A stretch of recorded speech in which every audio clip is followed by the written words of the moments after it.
Even if I'm your father, which I'm not saying I am, I don't want to have anything to do with you. You are not my daughter, Chief Bamidele declared. Zaram was shocked. In all her imaginations of how her meeting with her father will go, this was not part of them. She had expected the man to request for a DNA test, but it never occurred to her that the man may not want to have anything to do with her. To say Zaram was hurt and disappointed was an understatement, but she had her pride. She will not beg them to acknowledge her. However, she must achieve her main reason for coming. Chief Zaram or Zaram was a cheerful, young and ambitious fashion designer with dreams as vibrant as the Ankara prints she worked with. Her smile could light up the darkest room that you will never guess what she was dealing with. Despite living in abject poverty all her life, Zaram was always kind and compassionate to everyone she met, and that made her the favorite of everyone in Amachi, her village. Her father died when she was 12 years old, and ever since, she had been struggling to survive with her mother and her younger brother Onochie. She was determined to bring light to her family, to remove them from poverty, so she worked hard every day. However, no matter how hard she worked, nothing seemed to be working. They had no one to help them. She didn't even have enough money to open her own tailoring shop. Her story changed one day when her mother collapsed at home and Zaram rushed her to the hospital, where the doctor informed her that her mother has a hole in her heart, or what is called congenital heart defect, and she needed to deposit 2.5 million naira for the surgery. Zaram was in despair. Her mother was the only one who has been there for her and her brother all their lives. Zaran rushed out of the hospital and went to all her aunties and uncles to ask for help. Though they had abandoned them since her father died years back, she hoped they would help them this one time. However, her visits to them were fruitless. None of them agreed to help. Not knowing what to do, she went back to the hospital. When she got there, her mother had regained consciousness, so she pretended as if everything was alright. But her mother saw through her. She is Zaram, my daughter. Don't worry, everything will be fine. Her mother encouraged. Okay, mom, she agreed, not wanting to distress the woman further. I have something to tell you, my daughter, her mother said. You must find your father. Zaram looked at her mother, wondering if she misheard. My father? She asked. Yes, my dear. My late husband is not your biological father, the woman explained. The woman went ahead to narrate how she went to stay with her aunt in Lagos State when she finished her secondary school. One day, some rich guys came to her aunt's restaurant to eat, and that was how she met Bamidele Donatus. Bamidele was from a wealthy home, so his parents did not approve of their relationship. When she became pregnant, he gave her money to abort the baby and then broke up with her. When her auntie found out, she confronted Bamidele's parents, but they threatened her. After that, Zaran's mother was sent back to the village where she gave birth to her. 4 years later, she met and married Ekene. My daughter, I know we don't have the kind of money needed to save my life. So when I'm gone, find your father, but promise me you will take care of your brother. Zaram tried to assure her mother that she would get the money, but the woman did not want to hear it. So she promised to find her father and to take care of her brother. However, Zaram had no intention of waiting for her mother to die before finding her father. She will find the man now and get the money to save her mother. So when Zaram got home, she took out all her savings and gave it to Onochie, her younger brother. Take care of Mama. I'm going to Lagos to get help, she said. Who do you know in Lagos? Her brother asked. My father, replied Zaram, and then she went ahead to tell her brother everything her mother told her. Onochie agreed that they should not wait until their mother died. Thus, with the information her mother gave to her, Zaram went to Lagos in search of her father. It took her a whole week to finally get the right address. As Zaram stood before the mansion, she couldn't believe the owner of that mansion was actually her biological father. What are you doing here, young lady? The security man at the gate asked. So Zaram explained who she was and why she was there. The security man scrutinized her, so he told Zaram to stay where she was while he went inside to inform his boss. Did you say her mother's name is Dorothy? Chief Bamidele asked the security man. Yes, Chief. She gave me this picture. Chief Bamidele collected the picture and looked at it. Dorothy, he murmured, as memories of the girl he once loved and mistreated flashed in his mind. Dad, are you saying she's your daughter? You cheated on Mom. How could you do that? Sophia, Chief Bamidele's spoilt daughter, cried out. No, my dear. I met her before your mother, her father explained. Take me to her, Chief commanded and followed the security man out. Dad, you can't do that, Sophia further protested as she followed her father out. Good evening, sir, Zaram greeted. You said Dorothy is your mother? Chief Bamidele asked. Yes, sir, Zaram replied. Dad, tell me you're not going to acknowledge this thing as your daughter, even if she's this Dorothy's child. How do you know she's your biological daughter? Look at her. She's only here for your money. Sophia objected.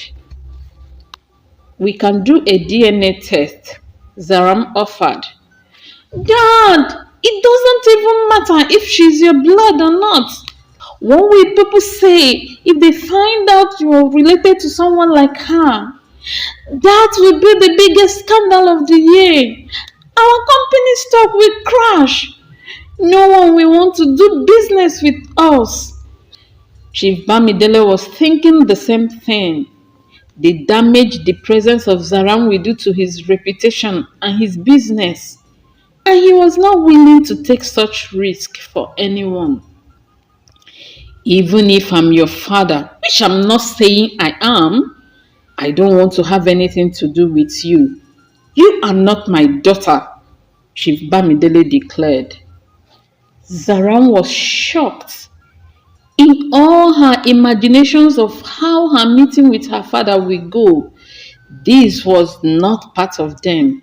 She had expected the man to request for a DNA test, but it never occurred to her that the man may not want to have anything to do with her. To say Zaram was hurt and disappointed was an understatement, but she had her pride. She will not beg them to acknowledge her. However, She must achieve her main reason for coming, getting money for her mother's surgery.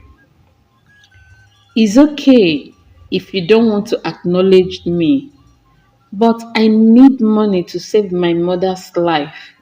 She's in the hospital right now and needs money for surgery, Zaram said, hiding the hurt in her heart. I knew it! I knew you were here only for money, Sophia shouted excitedly. She was happy that Zaram was proving to be exactly what she assumed her to be. You are here for my money? Chief Bamidele asked. I am here to get help for my mother, Zaram replied. The man told her he had nothing to do with her mother, so she's not his responsibility. He was angry that Zaram did not beg him to acknowledge her, that the only reason she came looking for him was because she needed money. He asked the bodyguards to drag her out and lock the gate. Zaram was furious and frustrated at how they treated her, but she was not ready to leave. If she leaves without getting the money for her mother's surgery, she has wasted the transport for nothing. Besides, she was not willing to see her mother die. She thought of what to do and then remembered the scandal Sophia mentioned. If she had recorded their conversation, she would threaten them with exposing it on the internet. Now, she had to think of a way to get back there, have a conversation with them, and record it. So she started knocking at the gate over and over again. The security man shouted at her to leave, but Zaram begged him to open the gate for her so she could plead her case further with Chief. But no matter what she said, the guy refused to open the gate for her. So Zaram resigned herself to waiting by the gate until one of them comes out. After a while, a Lamborghini drove to the gate and honked. The security man quickly opened the gate, so Zaram took advantage of it and rushed inside the compound. She rushed to the door and started hitting at the door, shouting on top of her voice, Chief Bamidele, open this door and talk to me. I'm your daughter. I'm not going anywhere until you acknowledge me.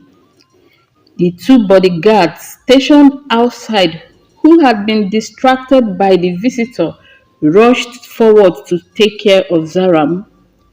The guy in the Lamborghini was Damilola Balogu and his friend Kola. The Balogu family was one of the richest families in Lagos State, and everybody wanted to be associated with them. For years, Chief Bamidele has been pushing for a business deal with them without results. Even his daughter Sophia has been pursuing the guy. Dami was a playboy, but Sophia was determined to marry him. She believed she would be able to tame him once they were married. However, like the rest of the women who threw themselves at him, Dami had no interest in her. The only reason he was there was because Chief Bamidele had caught the attention of one of the elders of the Baloguns, so they sent Dami, who manages a third of their business empire, to go and deal with them. Dami didn't want to go, but he couldn't say no to the elders. Thus, he had agreed to have dinner with Chief Bamidele to determine if he was qualified for the business deal. As the bodyguards tried to drag Zaram out of the house, she fought them, screaming at the top of her voice for Chief Bamidele to come out and deal with her. What do you think that is about? Dami asked Kola, his best friend. Why don't we find out? Kola replied, and together They both came down from the car and intervened before the bodyguards could drag Zaram out of the compound. What is going on? Dami asked. Mind your business, mister. This is a family affair, Zaram replied. Right now, she was fighting for her mother's life and didn't want anybody to stop her from reaching her goal. Sir, we apologize. She's just a beggar trying to cause trouble. We will take care of her right away, one of the bodyguards said, trying to drag Zaram away.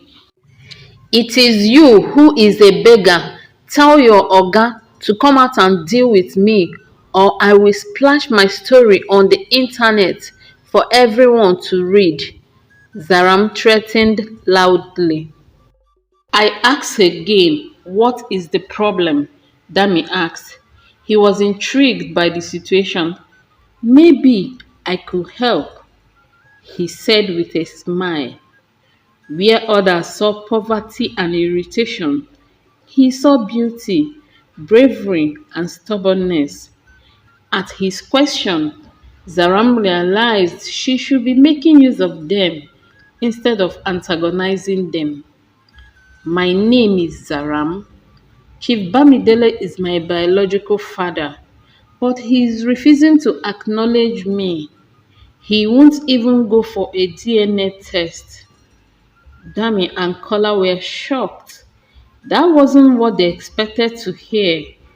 But before they could say anything, Sophia came out. When Sophia saw them, she was shocked. The security man quickly explained that Zaram rushed inside when he opened the gate for Dami. Dami, hi, welcome. Please come inside, Sophia said to Dami, ignoring Zaram. You won't even look at me, dear sister.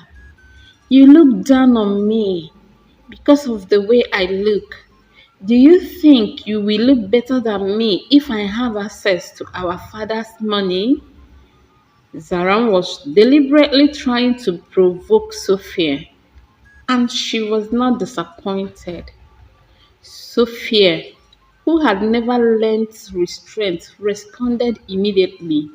Listen to me, you gold digger. I don't know where you came from, and I don't care. But my father had already told you that he is not your father. But he knows my mother.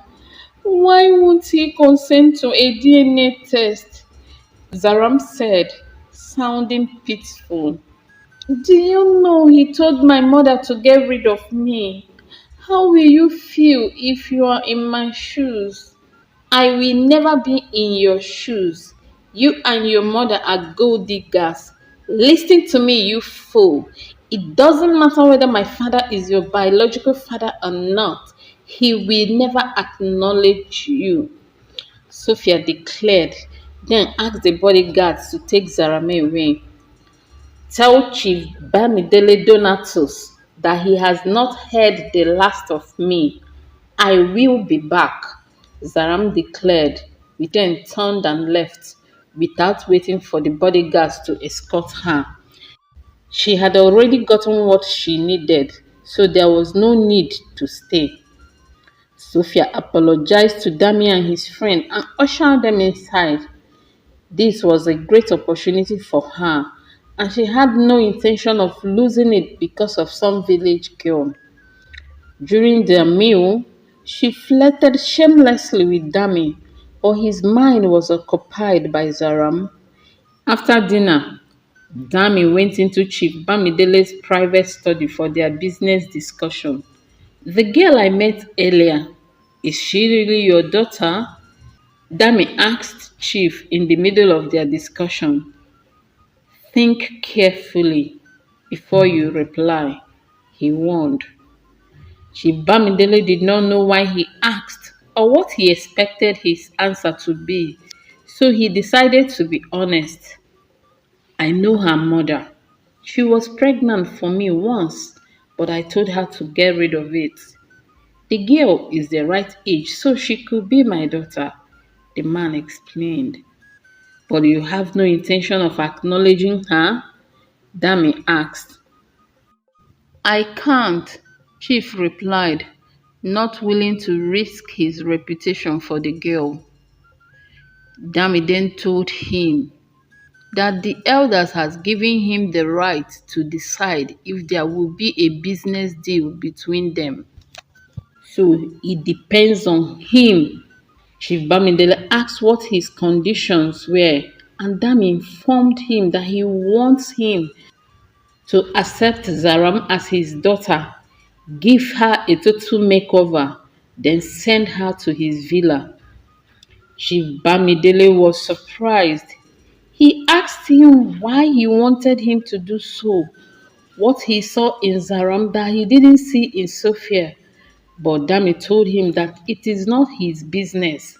He will either do what he wants or forget the business deal. Chief Bamidele did not want to acknowledge Zaram, but he couldn't risk the opportunity of doing business with the Baloguns. So he accepted. When Sophia heard it, she was furious. She had been chasing Dami for years without success, but he was finally signing a deal with her father only because of Zaram, someone he had only met once. Chief Bamidele sent one of the bodyguards to look for Zaram. Fortunately for them, she was still outside the gate. She was brought into the house and was told that she had found favor in Dami's eyes. I will be no man's plaything, she shouted at them. How dare they try to turn her into some rich guy's kept woman? Who do you think you are? Sophia shouted at her, angry that Dami was choosing Zaram over her. But before she could say another thing, Dami interrupted her. Then he took Zaram by the hand and led her outside. With a few words, he was able to convince Zaram that it was love at first sight for him, and Zaram believed him. After all, why will a rich, handsome guy like Dami want to have anything to do with her, if not for love?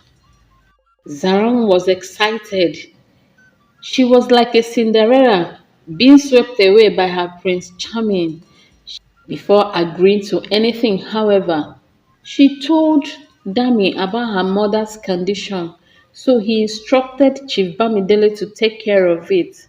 The man sent enough money to honor Chief for their mother's medical bills. After that, Chief Bamidele assigned one of his assistants to Zaram, who arranged a total makeover for her. After that, she was taken to Dami's villa. Chief Bamidele's mansion was huge, but Dami's villa was something else. Zaram had no idea that some people lived like that. She was like Alice in Wonderland. When the news about Dami and his village love broke, everyone was shocked. Dami's male friends were surprised that Dami, who had never dated any lady for more than 3 months, was totally captivated by a village girl. Was it really happening? A fairy tale love happening before their very eyes, and with the most notorious playboy in town. The ladies, however, were disappointed and jealous. For 2 months, Zaram and Dami lived in fairyland. He pampered her, he took her shopping, and showered her with gift after gift of most expensive jewelries and other items. Dami had always been generous to women, but he had never treated any woman the way he treated Zaram.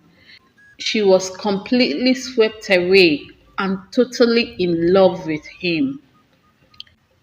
In the villa, there were maids to take care of everything, but Zaram had never lived a life of luxury, so she would wake up in the morning and start with the chores even before the maids would wake up. Dami tried to stop her, but she insisted she cannot live such a life. So he asked the maid to let her do whatever she wanted. She loved cooking, so when she discovered how huge the kitchen was, it became one of her favorite places in the villa. Initially, Dami ate what she cooked to humor her, but after discovering how good she was in the kitchen, he began looking forward to her food. Whenever she found out that Dami liked something, she will watch YouTube videos and learn how to make it for him. So they lived in limbo for 2 months. But after that, Dami went back to his old ways and started sleeping around with other ladies, including Sophia, who was more determined to marry him. Zaram had never been in love before, so she wasn't even aware of what was going on. She didn't notice the shift in their relationship. The only thing she noticed was that Dami stopped insisting on taking her out. She had never felt comfortable in his social circle and had begged him to stop dragging her to those social gatherings. So when he stopped, she thought that Dami had finally decided to respect her wishes and was grateful for it. Her bubble castle came crashing a week before the wedding. Someone sent a series of videos to Zaram's phone. Each video was her darling Dami with a woman in bed. Though his face was blurred in each video, his tattoos were showing, leaving no doubt that it was him in the videos. 5 videos, 5 different women she had met. There were always ladies in the house with Dami and his friends, but Zaram never expected that something like that was going on. As she looked at the videos, some things began to make sense to her. The snide remarks, the laughter that always made her feel like they were laughing at her, even among the domestic staff. No wonder they hardly showed any respect to her the way they did at the beginning. She was a fool. She had been playing wife when her so-called husband had been fooling around. Zaram ran out of her room in search of Dami. She found him at the rooftop with his friend Kola. Dami, I want to speak to you in private, Zaram said after she greeted Kola. Go ahead and say what you want to say. I'm listening, Dami said with no intention of living with her or asking his friend to leave so they will have privacy. Kola stood up, trying to excuse himself, but Dami ordered him to sit. It was then it dawned on Zaram how disrespectful Dami had been to her lately. She was embarrassed, but she must forge on. Walking over to Dami, he showed him the videos and demanded for an explanation. Zaram, you want me, Damilola Balogun, to give you an explanation. As what? He asked. Dami, I'm your fiancé. So, even if you are my wife, you have no right to ask me useless questions. I will do whatever I want to do, he declared. Dami, you expect me to keep quiet and not say anything when you fool around with women? She was shocked at his unapologetic attitude. Yes, Zaram, that's exactly what you will do. No, I will not, she said as she removed her engagement ring and dropped it on the table.